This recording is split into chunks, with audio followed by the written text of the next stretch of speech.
Alors, nous sommes réunis ici pour parler de la prévalence tabagique chez les femmes, qui est très importante, au national comme en Corse. Et l'ANPA, qui est l'Association nationale de prévention en addictologie, et la CPAM se sont associés avec d'autres partenaires, comme la collectivité de Corse, l'hôpital de Castellucci, de manière à ce qu'on puisse soutenir toutes les personnes qui ont décidé d'arrêter de fumer aujourd'hui et de pouvoir rencontrer les professionnels de santé sur place. Donc aujourd'hui, il y a plusieurs conférences. Il y a grossesse et tabac à 11 h, il y a arrêt du tabac et diététique à midi, une flash mob à 14 h. Voilà. Le principe, c'est vraiment d'être dynamique, d'être constructif et qu'on parle réellement de cette problématique qui est vraiment une priorité de santé publique. Et donc, dans le cas de la Corse, justement, est-ce qu'au niveau du tabagisme, je veux dire, est-ce que ça a augmenté ces dernières années? Alors, on n'a pas de chiffres pour la Corse pour le moment. Le Santé publique France va nous en donner.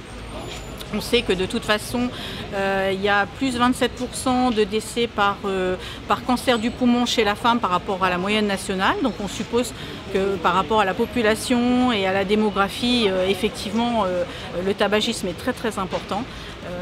Il faut vraiment qu'on accentue nos actions de prévention en Corse, parce que là on parle des décès, mais il y a toutes les pathologies qui sont associées.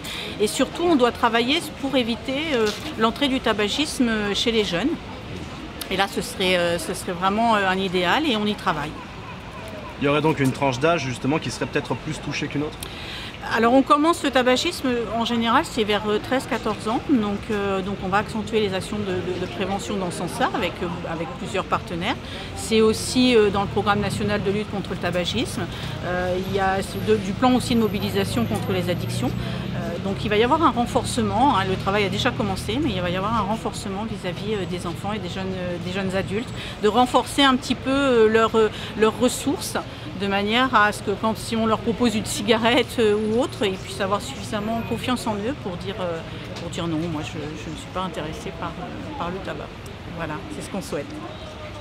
Est-ce qu'il y a d'autres événements qui seraient prévus du coup pour le mois sans tabac? Oui, alors je vous invite à regarder le Facebook Mois sans tabac Corse, parce que je mets toutes les actualités. Il y a un tour de Corse du Mois sans tabac qui a commencé le 1er novembre avec une randonnée à la Parate. Et on sera, là il y a le petit crochet aujourd'hui sur l'action au kiosque. Mais demain nous serons à la maison de santé de Lévis. Et là vous allez avoir, il y a 8 étapes. Et vous allez avoir toutes les informations sur le site Mois sans tabac Corse. Alors, il y a effectivement les animations et les actions de proximité grand public, mais il faut savoir qu'il y a aussi une cinquantaine d'entreprises et d'associations qui font des actions à l'interne pour informer sur le tabagisme. Voilà, donc c'est plutôt positif, mais on a encore beaucoup de travail à faire.